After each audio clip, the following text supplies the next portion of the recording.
गेले अनेक वर्ष आम्ही ज्या पद्धतीने शेतकऱ्याच्या प्रश्नासाठी लढण्याचं आम्ही काम करत होतो, आमची मागणी अशा प्रकारची होती की शेतकऱ्याला 4% व्याजानं कर्ज मिळालं पाहिजे, परंतु काँग्रेसनं एक घर पुढे जाऊन दिसणार.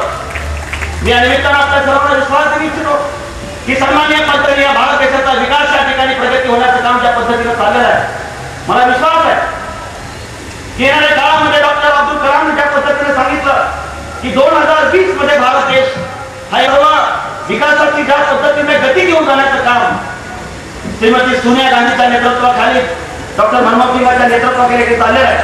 निश्चितपणे या ठिकाणी शेतकऱ्यांनी सामान्य माणसाला न्याय देण्याचं काम या ठिकाणी होईल आणि या जिल्ह्याचा विकास करण्याच्या बाबतीमध्ये जो काय जे काही काम या ठिकाणी आमदार विलासरावजी देशमुख साहेबांनी ठेवलेलं आहे तर त्यांना अधिक अशा प्रकारचं पाठबळाच्या बाबतीमध्ये आपण सर्वांनी या निमित्तानं प्रयत्न करणार आहोत.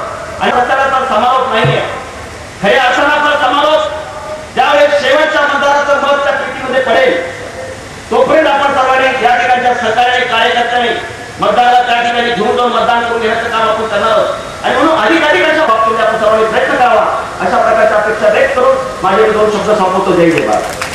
धन्यवाद.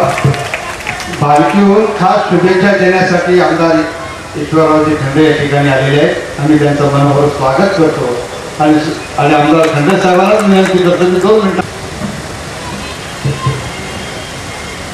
आज के इस प्रचार सभा के केंद्र बिंदु कार्यकर्ता के हैसियत से पड़ोसी मतलब कर्नाटक के बीदर भारती के श्री अमित देशमुख साहब और कांग्रेस के प्रचार के इस सभा में भाग लेने आया हूं.